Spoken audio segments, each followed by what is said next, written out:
স্যারের একটা বক্তব্য শুনতেছিলাম, একটা বক্তব্যতে শুধু শুনতেছিলাম, শুনতে একটা সময় বিরক্ত মনে করতেছিলাম, মানে বিরক্ত হয়ে গেছিলাম। একটা বক্তব্যের মানে ফেসবুক খুললেই শুধু এই একটা বক্তব্যই আসতেছে আজকে। বক্তব্যটা শুনতে অনেকটা বিরক্ত বোধ মনে করছিলাম, কারণ এই 21 মিনিটের বক্তব্যতে তিনি যা যা বলেছেন, 21 মিনিটের বক্তব্যে তিনি প্রথমেই সালাম দিয়ে ওনার সামনে যারা ছিল ছাত্র জনতা এবং সমন্বয়ক যারাই ছিল তাদেরকে সালাম দিয়ে তাদের সাথে সুন্দর করে কথা বলতেছিল। মানে এই আন্দোলনের দৃশ্যগুলা তার চোখে এখনও ভাসতেছে। উনি সেই বিষয়গুলাই ছাত্রদের সামনে তুলে ধরতেছিল।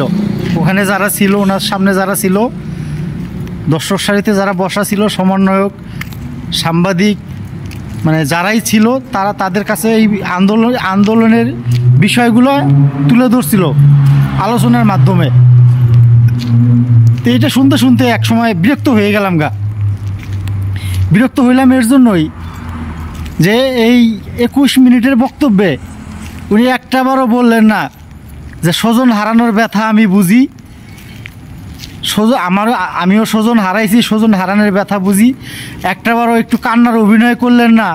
শুধু 21 মিনিট শুধু দেশের মানুষের জন্য, এই আন্দোলনরত মানুষের জন্য, দেশের জন্যই কথা বললেন।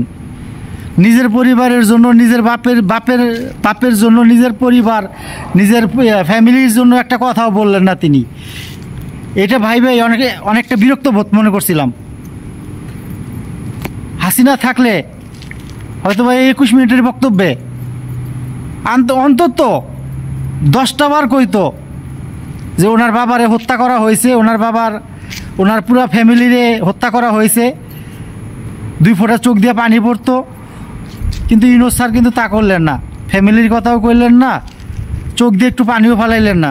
শুধু ছাত্রদের মনে করিয়ে দিলেন আগামীর বাংলাদেশ কিভাবে চলবে, আগামীতে বাংলাদেশ ছাত্র জনতা এবং দেশের মানুষ মিলে কিভাবে এগিয়ে নিয়ে যাবে, শুধু এগুলোই বললেন।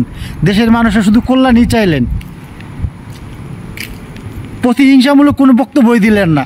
এটা ভাইবে বিরক্ত মনে করছিলাম। ধন্যবাদ সবাইকে। ভিডিওটা ভালো লাগলে, আমার কথাগুলো ভালো লাগলে অবশ্যই একটু ভিডিওটা শেয়ার দিয়েন সবাই। আসসালামু আলাইকুম।